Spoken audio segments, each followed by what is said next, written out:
आप देख रहे हैं अमेज नाउ।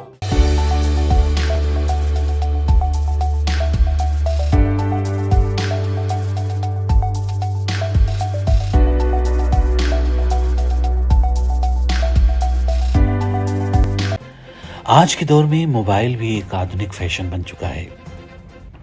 आजकल हमारे घरों में अगर छोटे बच्चे हैं तो हम उन्हें एंगेज रखने के लिए और अपने काम निपटाने के लिए मोबाइल दे देते हैं।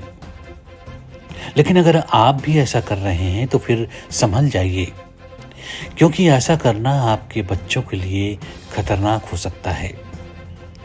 मोबाइल और इंटरनेट के कारण बच्चों को कुछ भी देखने की छूट मिल जाती है, जिससे उनके भटकने के रास्ते खुल जाते हैं।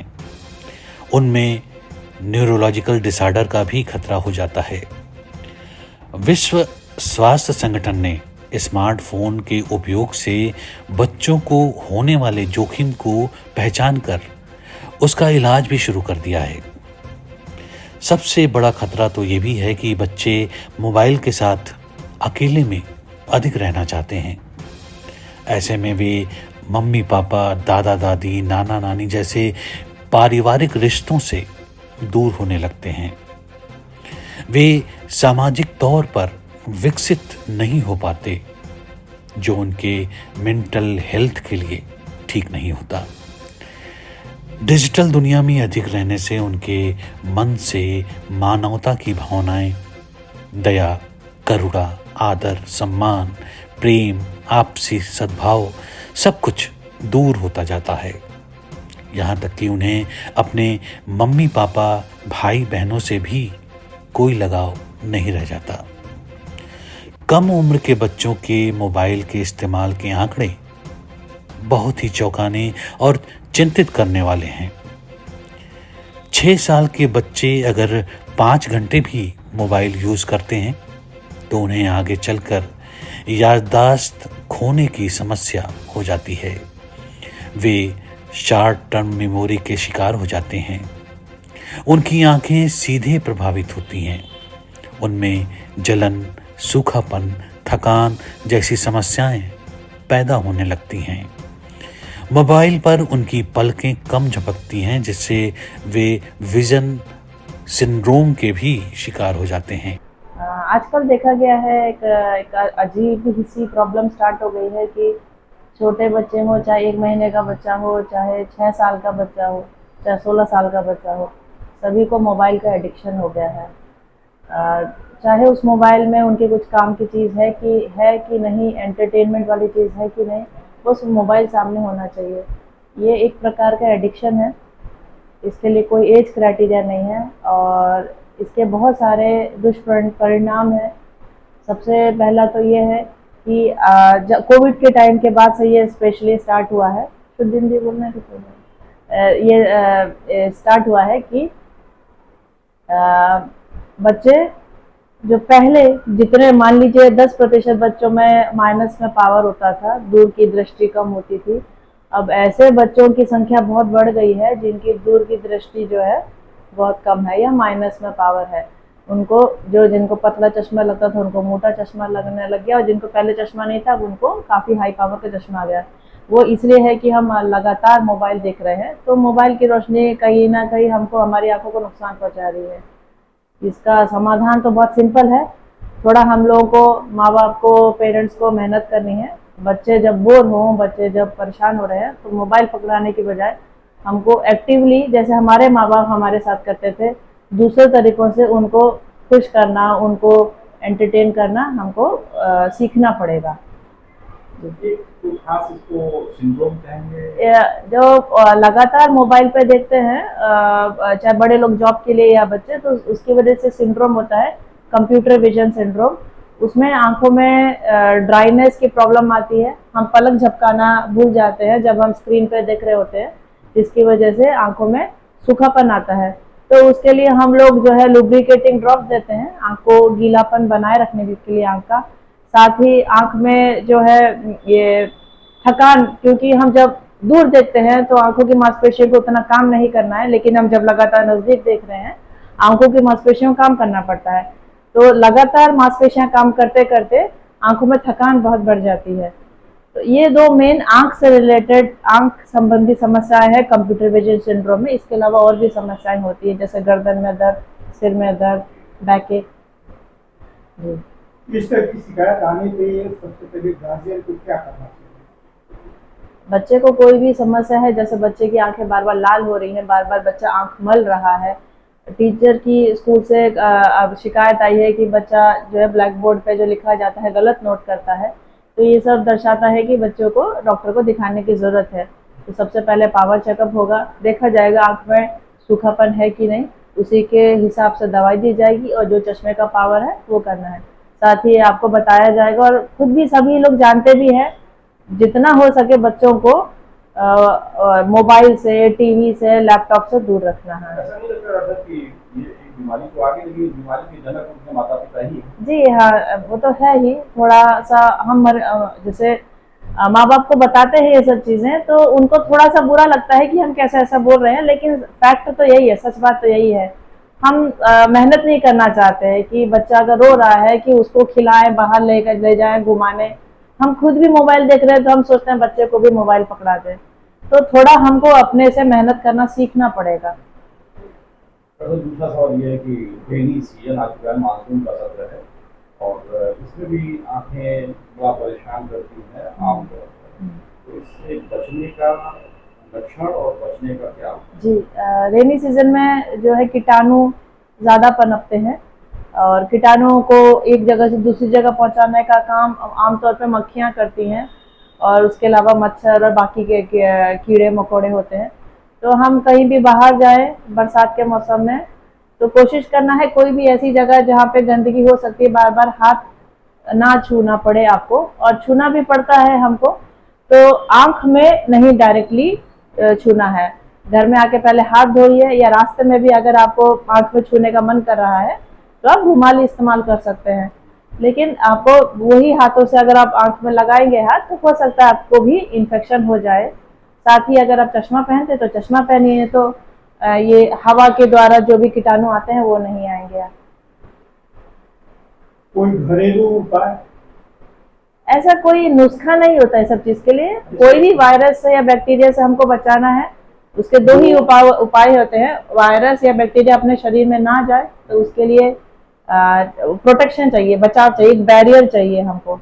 और दूसरा बचाव ये रहता है कि अपनी शरीर की रोग प्रतिरोधक क्षमताएं बढ़ा के रखें।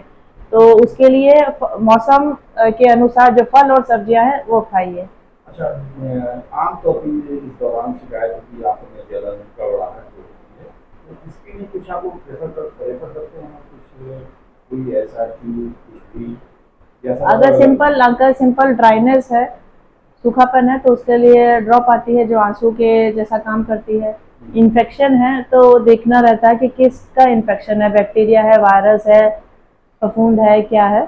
उसी के आधार पर देख के चेक करके जो है एंटीबायोटिक या जो भी दवाई देना है एंटीवायरल दिया जाता है।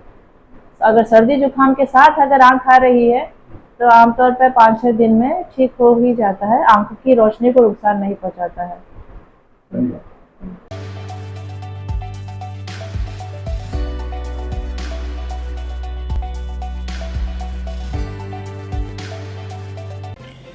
मोबाइल पर अधिक लगे रहने के कारण ये ऐसे बच्चे बाहर खेलने में कोई रुचि नहीं लेते, उन्हें पसंद नहीं होता, जिसके कारण उनका शारीरिक और मानसिक विकास रुक जाता है।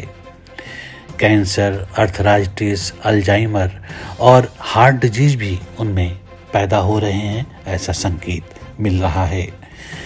वे गेम्स ज़्यादा खेलते हैं, जिसके कारण भावनात्मक रूप से वे कमज़ोर हो जाते हैं।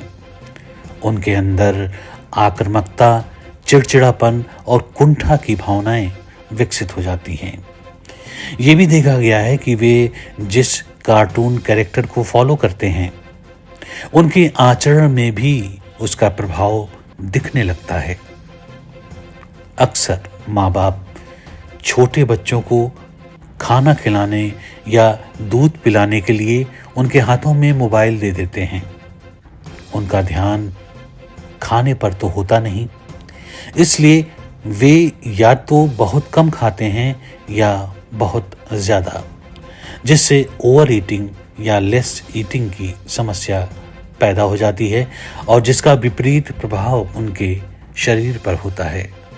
आजकल आप न्यूज़पेपर्स में पढ़ रहे हैं, अधिकतर हर दिन एक न्यूज़ में आता रहता है कि युवा जो है आजकल सुसाइड बहुत अधिक कर रहा है। आत्महत्या की जो घटनाएं हैं वो बढ़ती जा रही हैं।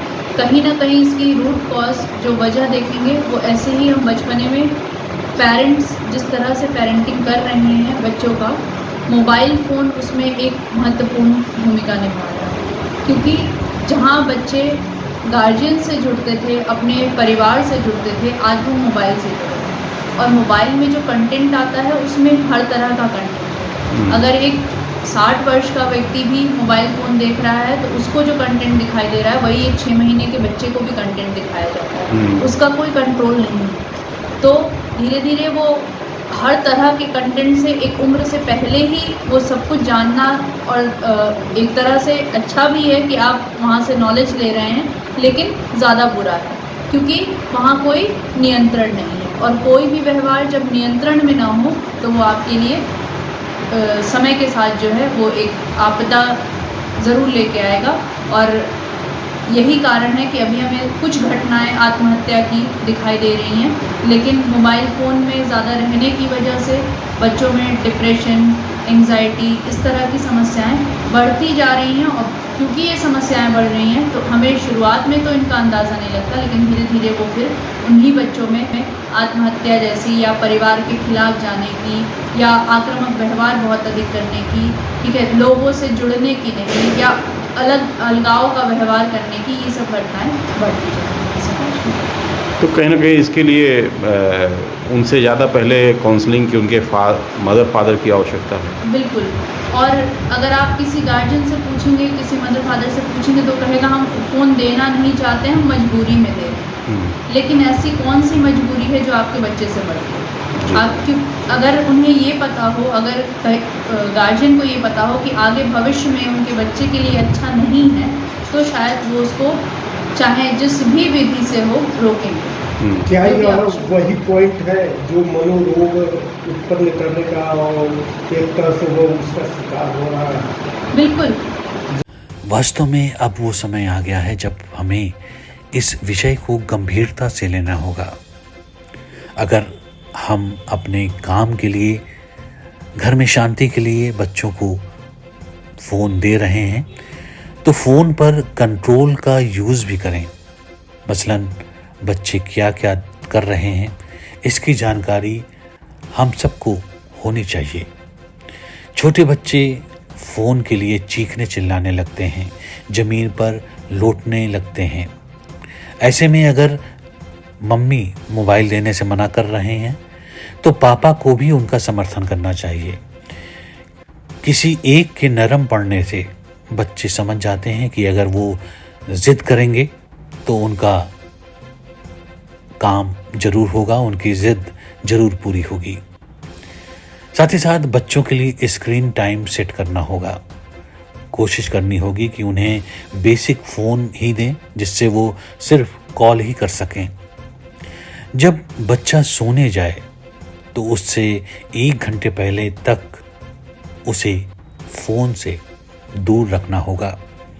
खाना खाते समय या दूध पिलाते समय उसके हाथ में मोबाइल कतई नहीं देना चाहिए। थोड़ा समझदार होने पर उसे मोबाइल के फ़ायदों के बारे में हमें ज़रूर बताना चाहिए।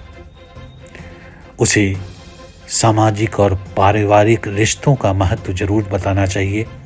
अगर हम बच्चों के साथ अपना पूरा समय देंगे, उनके मानसिक, शारीरिक और बौद्धिक विकास के लिए उनके साथ लगे रहेंगे, उनको पूरा गाइडेंस देंगे, तभी हम उनकी मोबाइल की आदत को छुड़ा पाएंगे। और साथ ही हमें कोशिश करनी चाहिए कि उनकी मोबाइल यूज़ करने का समय सीमित किया जाए, जिससे एक सकारात्मक प्रयोग, जो मोबाइल की अच्छाइयाँ हैं, इंटरनेट के माध्यम से जो जानकारियाँ हमें मिलती हैं, उसके बारे में, उसके सही उपयोग के बारे में हम उन्हें प्रेरित कर पाएंगे। और अगर ऐसा हुआ तो मोबाइल से होने वाले खतरों से कहीं ना कहीं हम अपने घर के बच्चों को, इस देश के भविष्य को बचा पाएंगे। आप देख रहे हैं अमेज नाउ।